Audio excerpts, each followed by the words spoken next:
श्री शिवाय नमस्तु भयम। दोस्तों, जैसा कि आप सभी लोग जानते हैं कि 20 मार्च 2026 यानी शुक्रवार को पड़ रही है चैत्र माह की नवरात्रि द्वितीय तिथि। और दोस्तों, यह वह तिथि है जो चैत्र में पड़ने वाली सबसे बड़ी तिथि है, क्योंकि यह शुक्रवार के दिन पड़ रही है और इसका बहुत ही बड़ा और विशेष महत्व होता है। पूज्य गुरु जी ने कहा है कि अगर कभी भी मौका लग जाए और चैत्र मास की द्वितीय तिथि शुक्रवार को पड़ जाए तो आप लोगों को एक छुटकी काला तिल वाला उपाय तो अवश्य ही करना चाहिए। इन दोनों का संयोग बहुत कम आता है और इसी के साथ में गुरुजी ने अपनी शिव पुराण कथा में बताया है कि इस दिन आपको एक छुटकी काला तिल वाला उपाय तो आपको अवश्य ही करना चाहिए, क्योंकि ऐसा दिन पूरे साल में सिर्फ एक ही बार आता है। और दोस्तों, आप सभी लोग जानते हो कि शुक्रवार द्वितीय तिथि का अगर सबसे बड़ा कोई उपाय है तो एक छुटकी काला तिल वाला उपाय है। तो दोस्तों, शुक्रवार द्वितीय तिथि के दिन आप लोगों को इस एक छुटकी काला तिल वाला उपाय को जरूर करना है।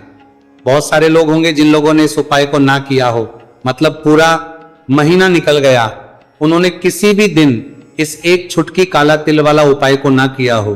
पर दोस्तों, आपके पास एक आखिरी मौका बचा हुआ है जो कि 20 मार्च शुक्रवार द्वितीय तिथि के दिन है।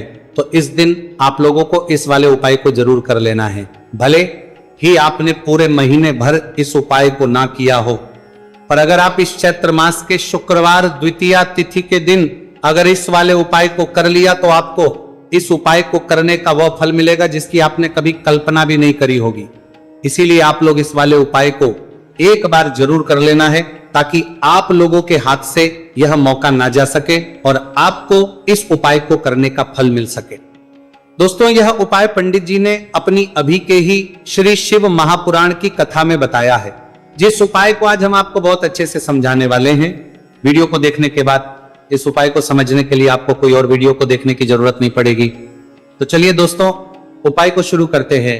देखिए, यह इस चैत्र मास के शुक्रवार द्वितीय तिथि के दिन ये इतना खास होता है, इतना महत्वपूर्ण होता है, देखा गया है कभी कभी बड़े बड़े पूजा पाठ अनुष्ठान से जो मनोकामना पूर्ण नहीं होते, वो चैत्र मास के शुक्रवार द्वितीय तिथि के दिन एक छोटे से उपाय करने से ही आपकी मनोकामना पूर्ण हो जाती है। और बहुत सारे लोगों ने इस उपाय को किया भी है और उनको इसको करने का फल भी जरूर मिला है।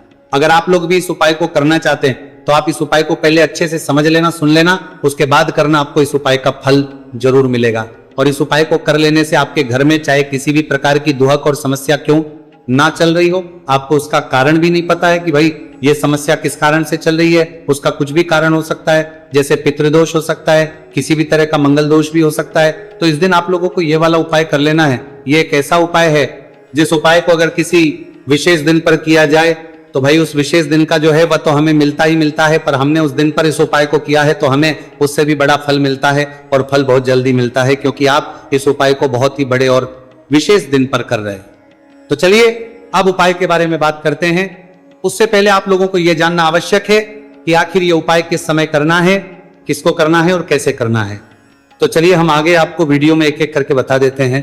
लेकिन उससे पहले अगर आप लोग हमारे चैनल पर पहली बार आए हैं या फिर मेरी आवाज आज पहली बार सुन रहे हैं तो हमारे चैनल सनातन धर्म का संसार को सब्सक्राइब जरूर कर लेना और इस वीडियो को लाइक करके कमेंट बॉक्स में श्री शिवाय नमस्तुभयम ओम नमः शिवाय जरूर टाइप कर देना। तो दोस्तों, इस एक छुटकी काला तिल वाला उपाय को हमें इस शुक्रवार द्वितीय तिथि के दिन कैसे करना है, किसको करना है, किस समय करना है और कहां पर करना है, ये सारे सवालों के जवाब आपको इस वीडियो में मिल जाएंगे। और जो ये वीडियो देखेगा भाई, उसको एक छुटकी काला तिल वाला उपाय जरूर करना चाहिए, क्योंकि इस दिन एक छुटकी काला तिल का भी बहुत ही बड़ा और विशेष महत्व होता है। और जब बात आ जाए एक छुटकी काला तिल वाला उपाय की, तो ये सोने पर वाली बात हो जाती है और यह एक बहुत ही बड़ा उपाय हो जाता है इस शुक्रवार द्वितीय तिथि का। तो अब दोस्तों, इस एक छुटकी काला तिल वाला उपाय को आखिर करना किसको है, सबसे पहले हम लोग वो बात जान लेते हैं। तो देखो, घर की जो बड़ी माताएं बहनें होती हैं, उन माताओं बहनों में से कोई भी एक बड़ी माता बहन इस वाले उपाय को कर सकती है। और दोस्तों, अगर आप चाहें तो अपने घर में से सभी सदस्यों को भी इस उपाय को करवा सकते हैं। अगर किसी व्यक्ति की खुद की कोई मनोकामना है खुद की कोई दुख और परेशानी है जो कि वो अपने लिए ही करना चाहता है, इस वाले उपाय को तो वह खुद अपने लिए भी कर सकता है। बाकी अगर कोई घर में से ऐसा है जो कि अपने पूरे घर परिवार की सुख और शांति के लिए यह वाला उपाय करना चाहता है, तो भाई वो भी कर सकता है, उसमें भी कोई दिक्कत वाली बात नहीं है। कहने का मतलब यह है कि इस उपाय को हर एक सदस्य भी कर सकता है और पूरे घर परिवार के सदस्य के लिए घर की बड़ी बहनों में से कोई एक माता बहन भी कर सकती है। माताएं बहनें अगर घर में उपस्थित ना हो या वो ये वाला उपाय ना कर पा रही हो, तो फिर घर का कोई बड़ा सदस्य भी इस एक छुटकी काला तिल वाला उपाय को कर सकता है, चाहे फिर वे पुरुष ही क्यों ना हो, उसमें कोई भी दिक्कत वाली बात नहीं है। अब दोस्तों जो अगला प्रश्न निकल कर आता है वह यह आता है इस उपाय को लेकर कि आखिर इस उपाय को हमें किस समय करना है, सुबह के समय करना है कि शाम के समय करना है। तो देखो इस वाले उपाय को आप लोग सुबह भी कर सकते हो और शाम के समय प्रदोष काल में भी कर सकते हो। अब अगर आप पूछो कि भाई सबसे उत्तम समय कौन सा रहेगा इस एक छुटकी काला तिल वाला उपाय को करने का, तो हम आपसे बस यही कहेंगे कि इस उपाय को आप सुबह के समय करेंगे तो ज्यादा बेहतर होगा। बाकी अगर प्रदोष काल शाम के समय भी करेंगे तो भी अच्छा होगा, उसमें कोई भी दिक्कत वाली बात नहीं है। तो अब दोस्तों जो अगली सबसे बड़ी और महत्वपूर्ण बात आती है वह यह आती है कि सुबह अगर हम उपाय को करेंगे तो हमें कितने बजे से लेकर कितने बजे तक के बीच में करना है, और शाम के समय प्रदोष काल में करेंगे तो हमें कितने बजे से लेकर कितने बजे के बीच में करना है। तो देखो सुबह जितनी जल्दी हो सके आप उपाय को करने की कोशिश करना। बाकी अगर किसी कारणवश लेट भी हो जाओ, थोड़ी देर भी हो जाए, तो 10 या 11 बजे तक भी आप उपाय कर लेना, पर 12 बजे से ज्यादा देरी ना हो, ठीक है, इस बात का ध्यान रखना। उसके बाद में दोस्तों अगर के समय प्रदोष काल की बात करें, प्रदोष काल का जो समय है होता है वो शाम के 6 बजे से शुरू हो जाता है। मतलब शाम के 6 बजे से लेकर 7 बजे के बीच का जो समय होता है यह समय प्रदोष काल का समय होता है। तो आप इस उपाय को 7 या 8 बजे के बीच में भी कर सकते हो। मतलब शाम के 6 बजे से रात 8 बजे के बीच में आप कभी भी इस वाले उपाय को कर सकते हो, उसमें कोई भी दिक्कत वाली बात नहीं है। देखिए आज के इस पूरे वीडियो में हम आपको 3 चमत्कारिक उपाय बताने वाले हैं। ये तीनों ही उपाय बहुत खास और बहुत ही विशेष होने वाले हैं। तो चलिए दोस्तों जान लेते हैं गुरुजी द्वारा बताए गए पहले उपाय के बारे में। देखिए यह उपाय आपको अपने परिवार के लिए करना है। यदि आप चाहते हैं कि आपका परिवार का प्रत्येक सदस्य तरक्की करें, उन्हें हर कार्य में सफलता की प्राप्ति हो, तो आपको यह उपाय करना है। तो देखिए इस उपाय को करने के लिए आपको एक आटे का दीपक लेना है। आपको अपने ही घर पर एक एक आटे का दीपक प्रकार से तैयार कर लेना है। अब देखिए दोस्तों इस प्रकार से आटे का दीपक तैयार करने के बाद इसी के साथ में आपको एक चुटकी हल्दी भी लेनी होगी। अब ये दोनों ही सामग्रियां लेकर के आपको पहुंच जाना है अपने ही घर में तुलसी जी के पौधे के पास में। देखिए कई लोग कमेंट करके पूछ रहे हैं कि क्या हम तुलसी जी के पौधे के वहां पर, हमारे घर में जो तुलसी जी का पौधा है वो सूख चुका है, तो वहां पर भी इस उपाय को कर सकते हैं। तो हाँ बिल्कुल आप इस उपाय को, जो आपके घर में तुलसी जी का पौधा है वहीं पर आपको ये उपाय करना है। देखिए सबसे पहले तो आपको ये जो उपाय है सूर्यास्त के बाद यानी कि रात्रि के समय में ही करना होगा। अब देखिए सबसे पहले आपके पास जो एक छुटकी हल्दी है उसे आपको तुलसी जी के पौधे में डाल देना है। अब देखिए आप जो एक आटे का दीपक लेकर के आए हैं, सबसे पहले तो आपको उसे तुलसी जी के पौधे के पास में रखना है, और तुलसी जी पौधे के पास में रखने के बाद इस दीपक में हमें शुद्ध घी का प्रयोग करना है, और इसी दीपक में हमें गोल रूप की बाती का प्रयोग करना है, क्योंकि यह जो दीपक है विशेषकर हम हरि विष्णु नारायण के नाम से लगा रहे हैं। अब इस दीपक को आपको प्रज्वलित कर देना है और आपको भगवान विष्णु से, माता तुलसी से प्रार्थना करनी है कि हमारे घर में परिवार का प्रत्येक सदस्य तरक्की करे, उसे अपने हर कार्य में सफलता की प्राप्ति हो, पूरा परिवार खुश रहे। हे भगवान नारायण आप हमारे परिवार की रक्षा करना।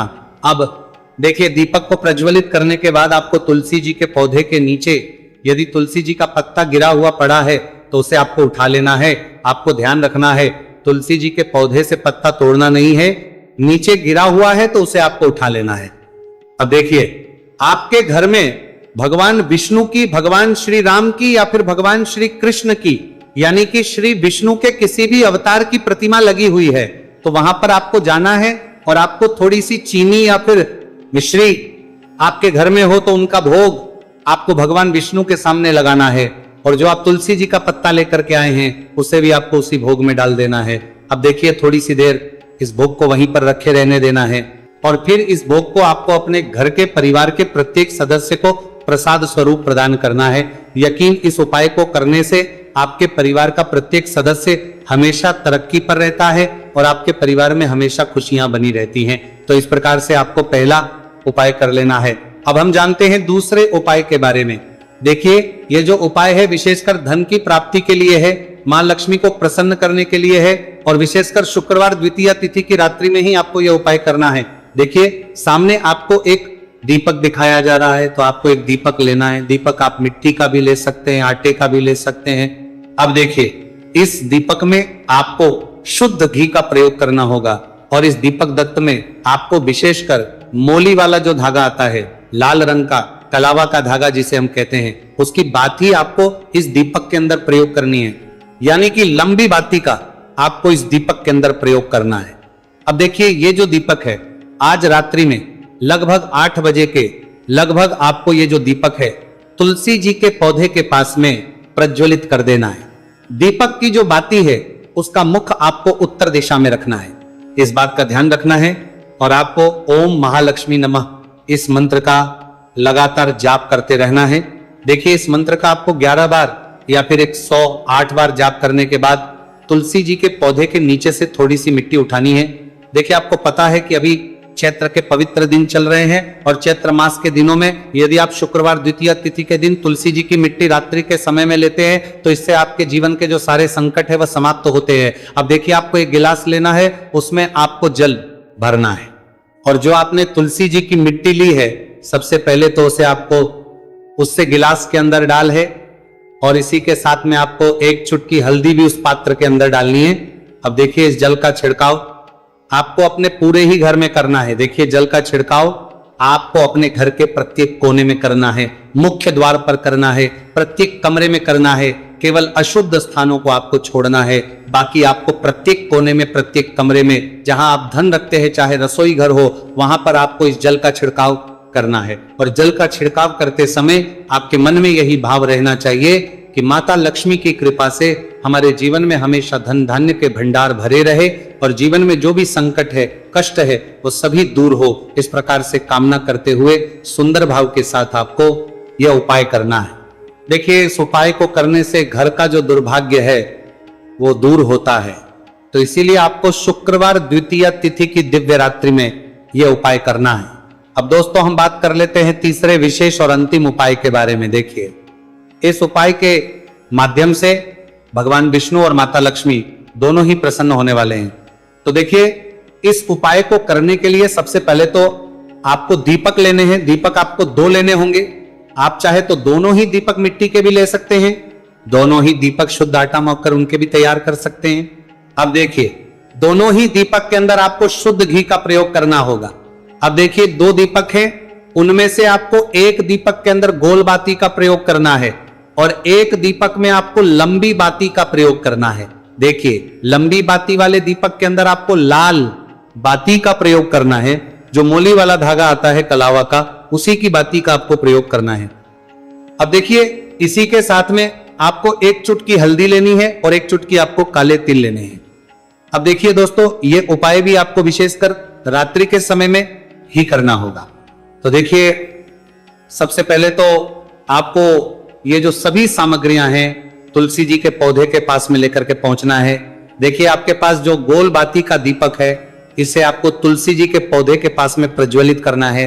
ओम नमो भगवते वासुदेवाय नमः इस मंत्र का जाप करते हुए अब देखिए आपके पास जो काले तिल है उन्हें आपको अपने सीधे हाथ में रखना है और आपके जीवन में जो भी समस्या है, परेशानियां हैं, जीवन में जो भी संकट है, बाधाएं, उन सभी को दूर करने की आपको प्रार्थना करनी है। और ये जो काले तिल है आपको उससे जलते हुए दीपक के अंदर डाल देने हैं। तो देखिए इस प्रकार से हमने ये जो गोल बाती का दीपक है भगवान विष्णु के निमित्त प्रज्वलित किया है। अब देखिए दोस्तों आपके पास जो लंबी बाती का दीपक है और आपके पास जो एक छुटकी हल्दी है, इन दोनों को आपको अपने घर के मंदिर में लेकर के पहुंचना है। देखिए आपके घर के मंदिर में जो माता लक्ष्मी की तस्वीर है या फिर माता लक्ष्मी के किसी भी स्वरूप की तस्वीर है, प्रतिमाएं हैं, तो तो सबसे पहले तो के सामने आपको यह दीपक रखना है। दीपक के नीचे आपको चावल या फिर अनाज के कुछ दाने अवश्य ही रखना है। देखिए, सबसे पहले तो आपको ये जो दीपक है इसे माता लक्ष्मी जी के सामने प्रज्वलित कर देना है। अब देखिए, आपके पास जो 1 चुटकी हल्दी है इसे आपको जलते हुए दीपक के अंदर डाल देना है और आपको ओम महालक्ष्मी नमः या फिर ओम नमो भगवते वासुदेवाय इस मंत्र का जाप करना है। माता लक्ष्मी से आपको प्रार्थना करनी है कि जीवन से जो भी दुर्भाग्य है, दरिद्रता है, उन्हें आप समाप्त करें और हमारे घर में हमेशा सुख, शांति और समृद्धि बनी रहे। इस प्रकार से आपको कामना करनी है। तो देखिए दोस्तों, इस प्रकार से आज के इस वीडियो में हमने आपको शुक्रवार द्वितीया तिथि की रात्रि में किए जाने वाले 3 महा उपाय बताने का प्रयास किया है। जो भी आपके लिए उचित है, सरल है, उसे आप कर सकते हैं। तो दोस्तों, ये थे पूज्य गुरु जी द्वारा बताए गए कुछ बहुत ही खास उप। अगर आपको जानकारी अच्छी लगी हो तो वीडियो लाइक करिएगा। मिलते हैं फिर एक नए वीडियो के साथ। श्री शिवाय, नमस्तु भयम।